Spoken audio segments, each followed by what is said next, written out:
नमस्कार दोस्तों, स्वागत है आपका अपने YouTube channel GK tips by Mahendra Bugadiya पर।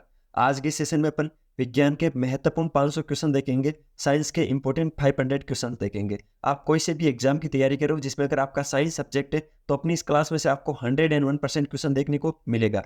प्रत्येक क्वेश्चन मैंने सिलेक्टेड और एग्जाम की दृष्टि से जो इंपॉर्टेंट है उसी को इस श्रृंखला में शामिल किया है। चलिए आज की क्लास को बिना किसी देरी के शुरू करते हैं।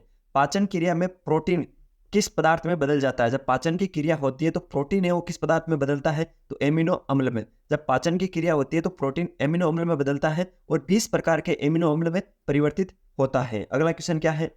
शरीर में हीमोग्लोबिन का कार्य क्या है? या शरीर के अंदर हीमोग्लोबिन क्या कार्य करता है? तो ऑक्सीजन का परिवहन करने का कार्य करता है। जो हीमोग्लोबिन होता है वो आरबीसी के साथ मिलकर, रेड ब्लड सेल्स के साथ मिलकर जो शरीर के अंदर ऑक्सीजन होता है उसका परिवहन करता है या सप्लाई का कार्य करता है। अगला क्वेश्चन, लाल रक्त कणिकाएं आरबीसी कहां पर उत्पन्न होती है? तो लाल रक्त कणिकाएं अस्थि मज्जा में उत्पन्न होती है। कहां पर? बोन मेरू। वो इंग्लिश के अंदर इसको बोन मेरू बोलते हैं, हिंदी में अस्थि मज्जा बोलते हैं। तो लाल रक्त कणिकाएं आरबीसी कहां पर उत्पन्न होती है? अस्थि मज्जा में। आरबीसी का जीवन काल कितना होता है? इंपॉर्टेंट क्वेश्चन है, ध्यान रखना। 120 दिन का होता है। तो आरबीसी का जीवन काल होता है 120 दिन का। और इसका उत्पत्ति कहां पर होती है इसकी? तो अस्थि मज्जा बोन मेरू में होती है। अगला क्वेश्चन, कवक अपना भोजन स्वयं नहीं बनाते हैं। जो कवक होते हैं वो अपना भोजन खुद नहीं बनाते हैं बल्कि विविध पोषी होते हैं। कैसे होते हैं? विविध पोषी होते हैं। तो इंपॉर्टेंट है, ध्यान रखना। अगला क्वेश्चन, स्वस्थ मनुष्य का रक्तचाप कितना होता है? रक्तचाप का मतलब है यहाँ पर बीपी। बीपी रक्तचाप यानी ब्लड प्रेशर, इसको अपन हिंदी में ब्लड प्रेशर या बीपी या रक्तचाप बोलते हैं, इंग्लिश में इसको बीपी बोलते हैं, ब्लड प्रेशर। तो स्वस्थ मनुष्य का रक्तचाप कितना होता है? 120/80 mm, यानी 120 mm तो सिस्टोलिक होता है और 80 mm डायस्टोलिक होता है। तो सिस्टोलिक तो होता है 120 mm और डायस्टोलिक होता है 80 mm। तो 120/80 mm स्वस्थ मनुष्य का रक्तचाप या बीपी होता है। अगला क्वेश्चन, वह कौन सा अंग है जो मानव शरीर में ग्लाइकोजन के रूप में कार्बोहाइड्रेट को जमा करता है? तो ग्लाइकोजन के रूप में कार्बोहाइड्रेट को जमा किया जाता है यकृत के अंदर। कहां पर? यकृत। तो जो यकृत है वो मानव शरीर के अंदर ग्लाइकोजन के रूप में कार्बोहाइड्रेट को जमा करता है और प्रोटीन का संश्लेषण का कार्य करता है यकृत, जिसको अपन लीवर भी बोलते हैं। अगला क्वेश्चन क्या है? अगला क्वेश्चन है, विरंजक चूर्ण जिसको अपन ब्लीचिंग पाउडर बोलते हैं, विरंजक चूर्ण जिसको अपन क्या बोलते हैं? ब्लीचिंग पाउडर बोलते हैं, उसका रासायनिक सूत्र क्या है? तो CaOCl2। यहाँ पर Cl2 लिखा हुआ है। Cl2 कुछ इस प्रकार लिखा जाता है, ठीक है। इस सूत्र के अंदर लास्ट में जो Cl2 लिखा है तो नीचे आता है। तो CaOCl2 कैल्शियम हाइपोक्लोराइड है, वो विरंजक चूर्ण या ब्लीचिंग पाउडर का रासायनिक सूत्र है। अगला क्वेश्चन क्या है? विटामिन ए की कमी के कारण होता है। अगर किसी व्यक्ति में विटामिन ए की कमी हो जाए तो उसको कौन सा रोग होगा? नाइट ब्लाइंडनेस, जिसको रतौंधी रोग बोलते हैं और नाइट ब्लाइंडनेस बोलते हैं। रात को दिखाई नहीं देगा। नाइट ब्लाइंडनेस या रतौंधी विटामिन ए की कमी के कारण होता है। अगला क्वेश्चन, हम रेडियो की गुंडी घुमाकर विभिन्न स्टेशनों के प्रोग्राम सुनते हैं, ये संभव है? अपन रेडियो की गुंडी को घुमाकर अलग अलग स्टेशनों के प्रोग्राम सुनते हैं तो ये अनुनाद के कारण संभव हो पाता है। किसके कारण? अनुनाद के कारण संभव हो पाता है। उपग्रह में समय ज्ञात करने के लिए अंतरिक्ष यात्री को क्या प्रयोग करना चाहिए? उपग्रह के अंदर कोई अंतरिक्ष यात्री गया हुआ है तो उसको अगर समय की जानकारी लेनी है तो उसको स्प्रिंग घड़ी का उपयोग करना होगा। किसका? स्प्रिंग घड़ी का उपयोग करना होगा। अगला क्वेश्चन, सफेद रक्त कण जिसको WBC बोलते हैं, व्हाइट ब्लड सेल्स जिसको अपन बोलते हैं, उसका मुख्य कार्य क्या है? रोग प्रतिरोधक क्षमता धारण करना, ठीक है। इम्यून सिस्टम को एडॉप्ट करना या धारण करना, रोग प्रतिरोधक क्षमता को धारण करना, WBC व्हाइट ब्लड सेल्स सफेद रक्त कणिकाओं का मुख्य कार्य है। अगला क्वेश्चन, कवक वर्ग के जीव में पर्णहरित नहीं होते हैं। जो कवक वर्ग के जीव होते हैं उनके अंदर पर्णहरित नहीं होते। क्या नहीं होते? उनमें पर्णहरित नहीं होते। इंपॉर्टेंट है, ध्यान रखना। अगला क्वेश्चन क्या है? किसको आरबीसी का कब्रिस्तान कहा जाता है? आरबीसी यानी रेड ब्लड सेल्स कब्रिस्तान का मतलब है जब आरबीसी 120 दिन के बाद में मृत्यु को प्राप्त हो जाती है तो उनको अंतिम रूप से कहां पर ले जाया जाता है? तो पलिया के अंदर, जिसको तिल्ली भी बोलते हैं। पलिया या तिल्ली है वो आरबीसी का कब्रिस्तान है, ठीक है। अगला क्वेश्चन, पेट में भोजन को पचाने के लिए किसकी खास आवश्यकता होती है? पेट के अंदर अगर भोजन को पचाना है तो किसकी खास आवश्यकता होगी? तो एंजाइम। पेट में भोजन को पचाने के लिए एंजाइम की खास आवश्यकता होगी। अगला क्वेश्चन, लार किसके पाचन में सहायक होती है? जो लार होती है वो किसका पाचन करती है? तो स्टार्च, जिसको मंड भी बोलते हैं, स्टार्च का पाचन करती है लार। लार जो होती है वो स्टार्च के पाचन में सहायक होती है। अगला क्वेश्चन, उड़ने वाले जीवों के अध्ययन को क्या कहा जाता है? यानी उड़ने वाले जीवों का अगर आप अध्ययन कर रहे हो तो उसको बोलते हैं एरोबायोलॉजी। क्या बोलते हैं? एरोबायोलॉजी। लॉजी का मतलब होता है अध्ययन, एरोबायोलॉजी का मतलब होता है उड़ने वाले जीवों का अध्ययन। अगला क्वेश्चन, कवक की कोशिका भित्ति किसकी बनी होती है? जो कवक होता है उसकी जो कोशिका भित्ति होती है वो किसकी बनी होती है? तो काइटिन की। कवक की कोशिका भित्ति काइटिन की बनी होती है। किसकी बनी होती है? काइटिन की बनी होती है। अगला क्वेश्चन, कवक के अध्ययन को क्या कहा जाता है, यानी कवक की स्टडी आप करते हो तो इसके अध्ययन को क्या बोलते हैं, माइकोलॉजी। लॉजी का मतलब यहाँ पे अध्ययन है और माइकोलॉजी का मतलब है कवक का अध्ययन, ठीक है। कवक के अध्ययन को क्या बोलते हैं, माइकोलॉजी। अगला क्वेश्चन क्या है, काजू का वैज्ञानिक नाम क्या है। जो काजू होता है उसका वैज्ञानिक नाम क्या है, तो एनाकॉर्डियम ओरोमेटिकम। एनाकॉर्डियम ओरोमेटिकम काजू का वैज्ञानिक नाम है, साइंटिफिक नेम है एनाकॉर्डियम ओरोमेटिकम, काजू का वैज्ञानिक नाम। अगला क्वेश्चन, किडनी के अध्ययन को क्या कहा जाता है, तो नेफ्रोलॉजी बोला जाता है। किडनी के अध्ययन को नेफ्रोलॉजी बोला जाता है। लॉजी का मतलब अध्ययन है और नेफ्रोलॉजी का मतलब किडनी का अध्ययन है। अगला क्वेश्चन, गन मेटल किसका मिश्र धातु है। जो गन मेटल है वो किन किन को मिलाकर बनाया जाता है, तो तांबा, टिन और जस्ता, जिसके अंदर 88% तक तांबा, 10% तक टिन और 2% तक जस्ता मिलाया जाता है। तो 88% तांबा, 10% टिन और 2% जस्ता मिलकर गन मेटल धातु बनती है। तो गन मेटल का मिश्रण आप याद रखना, तांबा, टिन और जस्ता। अगर आपसे ये याद हो जाए तो फिर आगे याद करने की कोशिश करना, 88% तांबा, 10% टिन और 2% जस्ता। अगला क्वेश्चन क्या है, श्वेत रक्त कोशिकाएं जिसको WBC बोलते हैं उसका दूसरा नाम क्या है, तो ल्यूकोसाइट है। श्वेत रक्त कोशिकाओं को ल्यूकोसाइट भी बोलते हैं, ठीक है, इंपॉर्टेंट है, ध्यान रखना, 3 स्टार लगा लेना। जो श्वेत रक्त कोशिकाएं होती है जो इम्यून सिस्टम को एडॉप्ट करने का कार्य करती है उनको ल्यूकोसाइट भी बोलते हैं, ठीक है। अगला क्वेश्चन, कोशिका भित्ति का मुख्य कार्य क्या होता है। कोशिका जो भित्ति होती है, सेल्स वॉल होती है, उसका मुख्य कार्य क्या होता है, कोशिका को आकृति प्रदान करना और प्रोटोप्लाज्म की रक्षा करना। जो कोशिका के अंदर प्रोटोप्लाज्म होता है उसकी रक्षा करना और कोशिका को एक निश्चित आकृति प्रदान करना कोशिका भित्ति का मुख्य कार्य है, सेल वॉल का मुख्य कार्य है। अगला क्वेश्चन, कोशिका भित्ति किस किस में पाई जाती है, यानी कोशिका भित्ति वो किन में पाई जाती है, तो एक तो पादप के अंदर, एक जीवाणु के अंदर, एक सेवाणु और कवकों के अंदर। तो इंपॉर्टेंट है, ध्यान रखना, पादप, जीवाणु, सेल और कवक जो होते हैं उनके अंदर कोशिका भित्ति सेल वॉल पाई जाती है, जिसका मुख्य कार्य होता है सेल को आकृति प्रदान करना, सेल को शेप प्रोवाइड करवाना और प्रोटोप्लाज्म की रक्षा करना। अगला क्वेश्चन क्या है, अम्ल वर्षा किसके पर्यावरण प्रदूषण से बनता है। जो अम्ल वर्षा होती है, अम्लीय जो वर्षा होती है वो किस प्रकार के पर्यावरण प्रदूषण के कारण होती है, तो नाइट्रस ऑक्साइड जिसको N2 बोलते हैं और सल्फर डाइऑक्साइड जिसको SO2 बोलते हैं। तो नाइट्रस ऑक्साइड और SO2 यानी सल्फर डाइऑक्साइड के कारण अम्ल वर्षा होती है। ये दोनों अगर पर्यावरण में ज्यादा मात्रा में हो जाते हैं तो अम्ल वर्षा हो जाती है। अगला क्वेश्चन, अल्ट्रासोनिक तरंग जिसको पराश्रव्य तरंग भी बोलते हैं उसका मात्रक क्या है। इंपॉर्टेंट क्वेश्चन है, जो अल्ट्रासोनिक तरंग है या पराश्रव्य जो तरंग है उसका मात्रक क्या होता है, तो हर्ट्ज। और इनकी आवृत्ति कितनी होती है, जो अल्ट्रासोनिक तरंग होती है उसकी आवृत्ति कितनी होती है, तो 20,000 हर्ट्ज से अधिक। तो इंपॉर्टेंट है, दोनों चीजें ध्यान रखना, जो पराश्रव्य तरंग होती है उसका मात्रक तो होता है हर्ट्ज और उनकी आवृत्ति कितनी होती है, तो 20,000 हर्ट्ज से अधिक। आनुवांशिकता के अध्ययन को क्या बोलते हैं, तो आनुवांशिकी बोलते हैं, जेनेटिक्स बोलते हैं। आनुवांशिकता के अध्ययन को जेनेटिक्स बोलते हैं। आनुवांशिकता के पिता किसको बोलते हैं, तो सर ग्रेगर जॉन मेंडल को बोलते हैं। अगला क्वेश्चन क्या है, आवर्धन लेंस को कौन सा लेंस होता है। जो आवर्धन लेंस होता है वो कौन सा लेंस होता है, तो अवतल लेंस। कॉनकेव लेंस होता है वो आवर्धन लेंस होता है, ठीक है। अगला क्वेश्चन, इस्पात में कार्बन की मात्रा होती है। जो इस्पात होता है उसके अंदर कार्बन की मात्रा कितनी होती है, तो 0.5 से 1.5% तक इस्पात में कार्बन पाया जाता है। अगला क्वेश्चन, उन देशों में जहाँ के लोगों का मुख्य खाद्यान्न पॉलिश किया हुआ चावल है, किससे पीड़ित होते हैं। वह लोग जो पॉलिश किए हुए चावल को खाद्यान्न के रूप में ग्रहण करते हैं उनको कौन सा रोग होता है, बेरी बेरी रोग होता है। कौन सा रोग, बेरी बेरी। बेरी बेरी रोग किस वजह से होता है, क्योंकि उनमें विटामिन बी की कमी आ जाती है। विटामिन बी की डेफिशिएंसी के कारण बेरी बेरी रोग हो जाता है। और जो लोग मुख्य रूप से खाद्यान्न के रूप में पॉलिश किए हुए चावल का उपयोग करते हैं वो इस रोग से पीड़ित होते हैं। अगला क्वेश्चन, ऑक्सीजन की खोज किसने की थी। जो O2 ऑक्सीजन है उसकी खोज किसने की थी, तो जोसेफ प्रिस्टले। जो जोसेफ प्रिस्टले है उसने ऑक्सीजन की खोज की थी। ये एक ब्रिटिश वैज्ञानिक है, ब्रिटिश वैज्ञानिक जोसेफ प्रिस्टले। जो जोसेफ प्रिस्टले हैं उन्होंने ऑक्सीजन की खोज की थी। कच्ची गाजर किसका अच्छा स्रोत है। जो कच्ची गाजर है वो किसका अच्छा स्रोत है, तो विटामिन ए।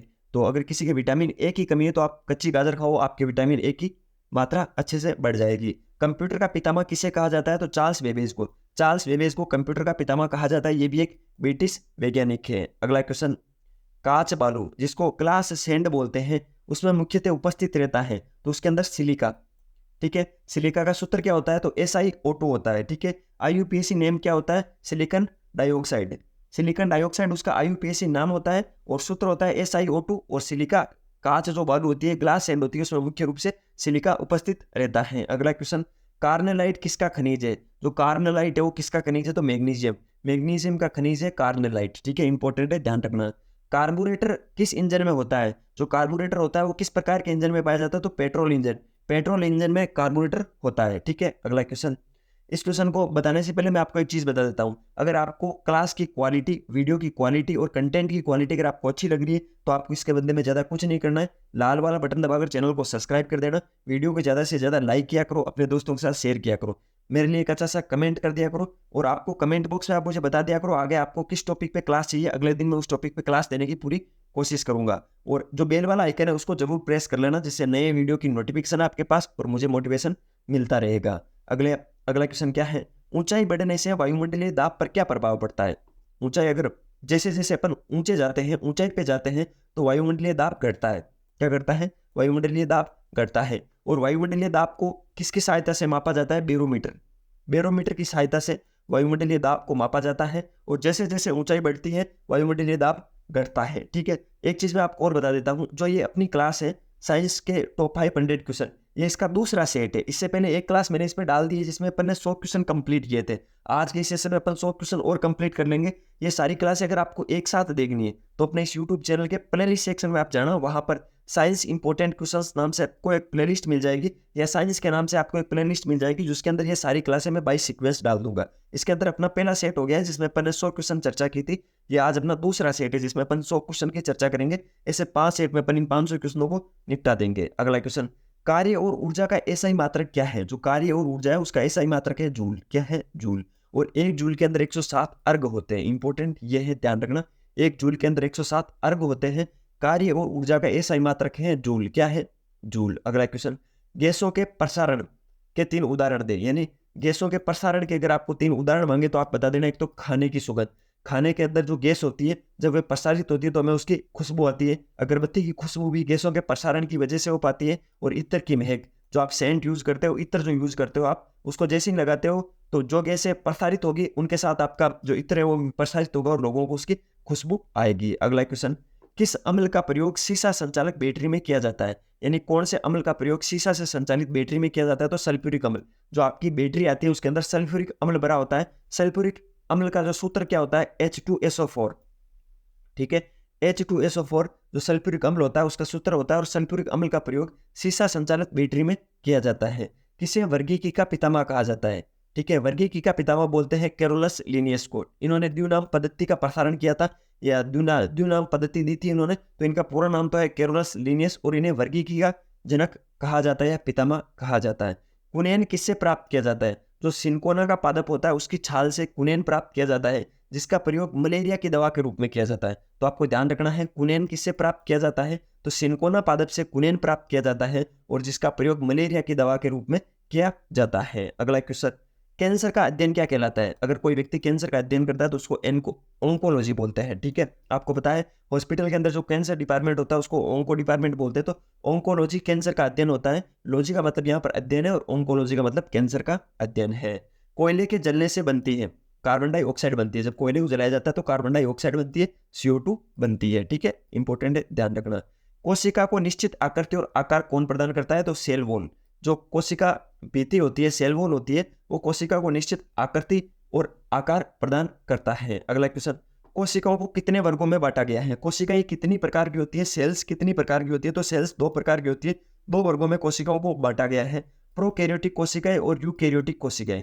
कैसी कैसी, प्रोकैरियोटिक कोशिकाएं और यूकैरियोटिक कोशिकाएं। अगला क्वेश्चन, कौन एक अस्थायी कण है। कौन सा है कण जो एक अस्थायी कण है, तो न्यूट्रॉन। न्यूट्रॉन एक अस्थायी कण है। अगला क्वेश्चन, कौन विद्युत धारा का सबसे अच्छा चालक है। विद्युत धारा का सबसे अच्छा चालक का मतलब है कौन सा धातु है या कौन सा पदार्थ है जिसमें विद्युत धारा आसानी से बह जाती है, तो है चांदी। चांदी को Ag है, चांदी का सिंबल है Ag, और चांदी जो होता है वो विद्युत धारा का सबसे अच्छा चालक होता है। अगला क्वेश्चन, कौन सर्वाधिक स्थायी तत्व है। सबसे अधिक स्थायी तत्व कौन सा है, तो सीसा, लेड, जिसको Pb बोलते हैं, मरकरी भी अपन बोलते हैं। सीसा या लेड Pb 82 नंबर पर आता है आवर्त सारणी के अंदर। तो कौन सा सर्वाधिक स्थायी तत्व है, तो सीसा, लेड। अगला क्वेश्चन, कौन सा पदार्थ पीने के पानी को शुद्ध करने हेतु बड़े पैमाने पर प्रयुक्त किया जाता है। यानी किस पदार्थ का अपन प्रयोग करते हैं पानी को शुद्ध करने के लिए, तो क्लोरीन। क्लोरीन 17 नंबर पर आता है, क्लोरीन, तो जिसको Cl भी बोलते हैं अपन, क्लोरीन। क्लोरीन का प्रयोग होता है जो पीने वाले पानी को शुद्ध करने के लिए बड़े पैमाने पर प्रयुक्त किया जाता है। गर्मी में सफेद कपड़े गहरे रंग के कपड़ों से अधिक आरामदेह क्यों होते हैं। जब ज्यादा गर्मी होती है तो लोग सफेद कपड़े होते हैं वो गहरे रंग के कपड़ों की बजाय सफेद कपड़े ज्यादा पहनते हैं। उसका कारण क्या है, क्योंकि सफ़ेद जो कपड़े होते हैं वो गहरे रंग के कपड़ों से कम ऊष्मा का अवशोषण करते हैं। वैसे ही गर्मी अधिक होती है, अगर आपके कपड़े ज़्यादा ऊष्मा का अवशोषण करेंगे तो आपको गर्मी और ज़्यादा लगेगी। जो सफ़ेद कपड़े होते हैं वो बाकी कलर के कपड़ों की बजाय कम जो ऊष्मा का अवशोषण करते हैं, इसलिए ठंडे रहते हैं, इसलिए अपन सफ़ेद कपड़े पहनते हैं। जो काले कपड़े होते हैं उनको सर्दियों में अधिक पहना जाता है, क्योंकि जो काले कपड़े होते हैं वो अधिक ऊष्मा का अवशोषण करते हैं, जिससे वो गर्म जल्दी होते हैं। तो काले कपड़े होते हैं वो तो अपन सर्दियों में पहनते हैं और गर्मियों में सफ़ेद कपड़े पहनते हैं। उनके पीछे का कंसेप्ट ये है, ठीक है। अभी तो चुनावों का माहौल है तो नेताजी पहनते हैं सफ़ेद कपड़े। अगला क्वेश्चन, घरेलू बिजली मीटर में विद्युत उपयोग की मापी जाती है। जो घरेलू बिजली होती है उनके अंदर मीटर में जो विद्युत होती है उसको उपयोग को किस इकाई में मापते हैं, तो वोट में मापते हैं। 1 किलोवाट में 1000 वोट होते हैं, तो जो घर में अपना जो बिजली का मीटर लगा हुआ है उनको वोट में मापते हैं, ठीक है, 1 किलोवाट में मापते हैं। चिली सॉल्ट पीटर किसका अयस्क है? जो चिली सॉल्ट पीटर है वो किसका अयस्क है? तो सोडियम का अयस्क है चिली सॉल्ट पीटर। अगला क्वेश्चन, चिकित्सा शास्त्र का जनक कहा जाता है। जो चिकित्सा शास्त्र है उसका जनक कौन है? तो वो है हिपोक्रेटस। हिपोक्रेटस को चिकित्सा शास्त्र का जनक कहा जाता है। अगला क्वेश्चन, कौन सी धातु जो अधिक ताप पर भी ऑक्सीजन से अभिक्रिया नहीं करती है? कौन सी धातु है जो बहुत अधिक ताप पर भी ऑक्सीजन से क्रिया नहीं करती है? वो है सोना। सोना का AU बोलते हैं 79। इसीलिए आपको पता होना चाहिए सोना एक ऐसी धातु है जिसको अगर अपन ऑक्सीजन में रखते हैं तो उसके जंग नहीं लगता है। जो भी धातु ऑक्सीजन से क्रिया नहीं करती उस पर जंग नहीं लगता है। तो कौन सी धातु जो अधिक ताप पर भी ऑक्सीजन से अभिक्रिया नहीं करती है? सोना या AU, ठीक है। अगला क्वेश्चन, जंग किसका ऑक्साइड है? तो लोहे का ऑक्साइड है जंग, ठीक है। लोहे का ऑक्साइड का मतलब है जब लोहा और ऑक्सीजन आपस में मिलती है तो लोहे ऑक्साइड बनाती है और लोहा पर जंग लग जाता है, ठीक है। तो जंग किसका ऑक्साइड है? लोहे का ऑक्साइड है। लोहे को Fe बोलते हैं अपन, 26 नंबर पे आता है। अगला क्वेश्चन, जंग लगना कौन सा परिवर्तन है? जंग लगना कौन सा परिवर्तन है? तो रासायनिक परिवर्तन है। जंग लगना एक रासायनिक परिवर्तन है। अगला क्वेश्चन, जंतु जगत का सबसे बड़ा संघ है। जो जंतु जगत है उसका सबसे बड़ा संघ कौन सा है? तो ऑर्थोपोडा। ऑर्थोपोडा जंतु जगत का सबसे बड़ा संघ है, जिसको संधिपाद भी अपन बोलते हैं। इसके अंदर, इस संघ के अंदर कौन कौन से जीव आते हैं? तो तिलचटा ऑर्थोपोडा का है, मगरमच्छ होता है वो भी ऑर्थोपोडा संघ का प्राणी है, मक्खी भी ऑर्थोपोडा संघ का प्राणी है, झींगा मछली, केकड़ा, तितली और मकड़ी, ये सारे ऑर्थोपोडा संघ के ही सदस्य हैं और जंतु जगत का सबसे बड़ा संघ है ऑर्थोपोडा। अगला क्वेश्चन, जब किसी बंदूक से गोली दागी जाती है तो वह पीछे की ओर धक्का देती है, क्योंकि प्रत्येक क्रिया के बराबर और विपरीत दिशाओं में प्रतिक्रिया होती है। जो न्यूटन का तीसरा नियम है उसके हिसाब से जब अपन बंदूक से गोली दागते हैं तो जब गोली बंदूक से निकलती है तो बंदूक पीछे की ओर धक्का खाती है, ठीक है। इस क्वेश्चन का राइट आंसर तो पीछे की ओर है, ठीक है। इसमें ऐसा पूछ रहा है कि बंदूक में अपन गोली दागेंगे तो बंदूक किस दिशा में धक्का मारेगी? तो पीछे की ओर धक्का मारेगी। क्यों मारेगी? क्योंकि प्रत्येक क्रिया के बराबर और विपरीत दिशाओं में प्रतिक्रिया होती है। न्यूटन का तीसरा नियम ऐसी चीज बोलता है। क्यूप्राइट, मेलाकाइट और कॉपर पाइराइट किसका अयस्क है? जो क्यूप्राइट, मेलाकाइट और जो कॉपर पाइराइट है वो किसका अयस्क है? तो कॉपर का। किसका? कॉपर का। अगला क्वेश्चन, जब किसी वस्तु को धनावेशित किया जाता है तो वो इलेक्ट्रॉन को खोता है। यानी कोई भी वस्तु अगर इलेक्ट्रॉन को त्यागती है तो उसको धनावेशित बोलते हैं। कोई भी अगर इलेक्ट्रॉन को ग्रहण करती है तो उसको ऋणावेशित बोला जाता है। तो जब भी कोई वस्तु धनावेशित होगी इसका मतलब उन्होंने अपना एक इलेक्ट्रॉन खोया है, तो वो धनावेशित है। अगर कोई इलेक्ट्रॉन को ग्रहण करती है तो उसको बोलते हैं ऋणावेशित। जल का रासायनिक सूत्र क्या है? H2O, जिसमें 2 हाइड्रोजन के अणु और 1 ऑक्सीजन का अणु मिलकर जल बनाता है, तो जल का रासायनिक सूत्र है H2O, ठीक है। अगला क्वेश्चन, जीव विज्ञान शब्द का प्रयोग सर्वप्रथम किसने किया था? जो जीव विज्ञान शब्द है, जो बायोलॉजी शब्द है, उसका प्रयोग सबसे पहले लेमार्क तथा ट्रेविरेनस ने किया था। ट्रेविरेनस और लेमार्क ने जीव विज्ञान का सबसे पहले शब्द का प्रयोग किया था। अगला क्वेश्चन, जवार सबसे ऊंचा कब होता है? आपको पता है जवार बाटे समुद्र में आते रहते हैं, तो जो जवार है वो सबसे ऊंचा कब होता है? जब सूर्य और चंद्रमा पृथ्वी की ओर होते हैं। जब सूर्य और चंद्रमा दोनों पृथ्वी की ओर होते हैं तो जवार सबसे ऊंचा होता है। डच धातु किसका मिश्रण है? डच देश नहीं है यहाँ पर, डच धातु की बात हो रही है। तो जो डच धातु है वो किसका मिश्रण है? तो तांबा व जस्ता। तांबा व जस्ता, जिसके अंदर 84% तांबा और 16% जस्ता, जो 80% तांबा और 16% जस्ता मिलकर डच धातु का निर्माण करते हैं, ठीक है। अगला क्वेश्चन, तांबे की गेंद को गर्म करने पर इसका घनत्व घटता है। जब अपन तांबे की गेंद को गर्म करते हैं तो उसका घनत्व क्या होगा? उसका घनत्व घटेगा। अगला क्वेश्चन, दूरबीन का प्रयोग किया जाता है। दूरबीन का प्रयोग किसमें किया जाता है? दूर स्थित वस्तुओं को देखने के लिए दूरबीन का प्रयोग किया जाता है। 2 या 2 से अधिक तत्वों के मात्रा को एक निश्चित अनुपात में संयोग करने से बना पदार्थ कहलाता है यौगिक। ये यौगिक की एग्जैक्ट परिभाषा है, तो इंपॉर्टेंट है, ध्यान रखना, ठीक है। ये यौगिक के एग्जाम्पल आगे मैंने कोष्टक में लिख रखे हैं, तो आप इनको भी देख लेना एक बार। यौगिक जैसे CuO, MgO, ठीक है, magnesium oxide, NaOH, HCl, hydrochloric अम्ल। 2 या 2 से अधिक तत्व को जब एक निश्चित मात्रा और निश्चित अनुपात में मिलाया जाता है तो यौगिक बनता है। दरबे की बूंद कम से कम क्षेत्र घेरने की प्रवृत्ति का कारण क्या है? जो द्रव्य की बूंद है उसकी जो प्रवृत्ति है कि कम से कम क्षेत्र घेरे तो पृष्ठ तनाव के कारण घेरती है। पृष्ठ तनाव के कारण जो द्रव्य होता है उसकी बूंद कम से कम क्षेत्र घेरने की प्रवृत्ति दिखाती है। अगला क्वेश्चन, शुद्ध सोना कितने कैरेट का होता है? तो 24 कैरेट का। जो शुद्ध सोना होता है वो 24 कैरेट का होता है। अगला क्वेश्चन, नाइट्रिक अम्ल जिसको HNO3 बोलते हैं उसका प्राकृतिक स्रोत क्या है? फिटकरी और सोरा। सोरा जो होता है अपन जो ये शक्कर उद्योग होता है उसके अंदर प्राप्त किया जाता है सोरा को। फिटकरी और सोरा जो होता है वो नाइट्रिक अम्ल HNO3 का प्राकृतिक स्रोत है। ठीक है, अगला क्वेश्चन, नाभिकीय संलयन को ताप नाभिकीय अभिक्रिया भी कहते हैं क्योंकि संलयन के लिए अत्यधिक उच्च तापमान की स्थितियों की आवश्यकता होती है। तो इस लाइन को एग्जैक्ट ऐसे याद करने की कोशिश करना आप। नाभिकीय संलयन होता है उसको ताप नाभिकीय अभिक्रिया भी कहते हैं क्योंकि संलयन के अत्यधिक उच्च ताप की स्थितियों की आवश्यकता होती है। अगला क्वेश्चन, निकट दृष्टि दोष का कारण क्या है? तो नेत्र गोलकों का दीर्घीकरण। नेत्र गोलकों के दीर्घीकरण यानी जो नेत्र गोलक होते हैं वो बड़े हो जाते हैं, उसकी वजह से निकट दृष्टि दोष होता है। निकट दृष्टि दोष में होता क्या है कि निकट की वस्तु तो साफ दिखाई देती है लेकिन दूर की वस्तु स्पष्ट रूप से दिखाई नहीं देती है। निकट दृष्टि दोष में ऐसा होता है और इसके उपचार के लिए अवतल लेंस का प्रयोग किया जाता है। अवतल लेंस का प्रयोग निकट दृष्टि दोष को दूर करने के लिए किया जाता है और इसके अंदर जो नेत्र गोलक होते हैं उनका दीर्घीकरण हो जाता है और रेटिना से पहले प्रतिबिंब मिलना शुरू हो जाता है। दूरदृष्टि दोष में क्या होता है? दूरदृष्टि दोष में दूर की वस्तुएं तो साफ दिखाई देती है लेकिन निकट की वस्तुएं साफ दिखाई नहीं देती है और उसके अंदर जो प्रतिबिंब है वो रेटिना से दूर बनना शुरू हो जाता है। और उसका उपचार क्या है? तो दूरदृष्टि दोष का उपचार है उत्तल लेंस। ठीक है, तो निकट दृष्टि दोष का कारण क्या होता है? नेत्र गोलकों का दीर्घीकरण। अगला क्वेश्चन, नींबू एवं संतरे से कौन सा विटामिन पाया जाता है? जो नींबू और संतरे हैं उनमें कौन सा विटामिन पाया जाता है? या खट्टे फलों में कौन सा विटामिन पाया जाता है? तो विटामिन सी, जिसको एस्कॉर्बिक अम्ल भी अपन बोलते हैं। तो विटामिन सी जो है वो नींबू और संतरों में पाया जाता है। अगला क्वेश्चन क्या है? न्यूमिस्मेटिक क्या है? जो न्यूमिस्मेटिक है वो क्या है? तो सिक्कों एवं धातुओं के अध्ययन को न्यूमिस्मेटिक बोलते हैं। ठीक है, इंपॉर्टेंट है, ध्यान रखना। सिक्के और जो धातु होते हैं उनके अध्ययन को न्यूमिस्मेटिक बोला जाता है। अगला क्वेश्चन, परमाणु के नाभिक में क्या उपस्थित होता है? जो परमाणु का नाभिक होता है उसके अंदर प्रोटॉन और न्यूट्रॉन उपस्थित होता है। क्या उपस्थित होता है?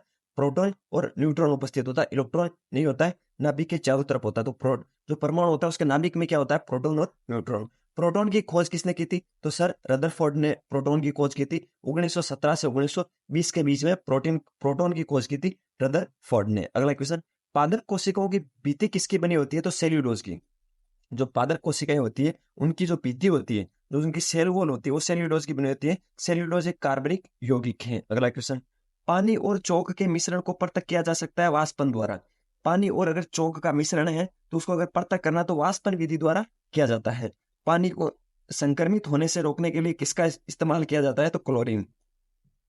पानी में अगर कोई भी इंफेक्शन फैल रहा है उसको रोकना है तो उसमें क्लोरीन का प्रयोग किया जाएगा, Cl17 का प्रयोग किया जाएगा। ठीक है, अभिसारी लेंस का दूसरा नाम क्या है?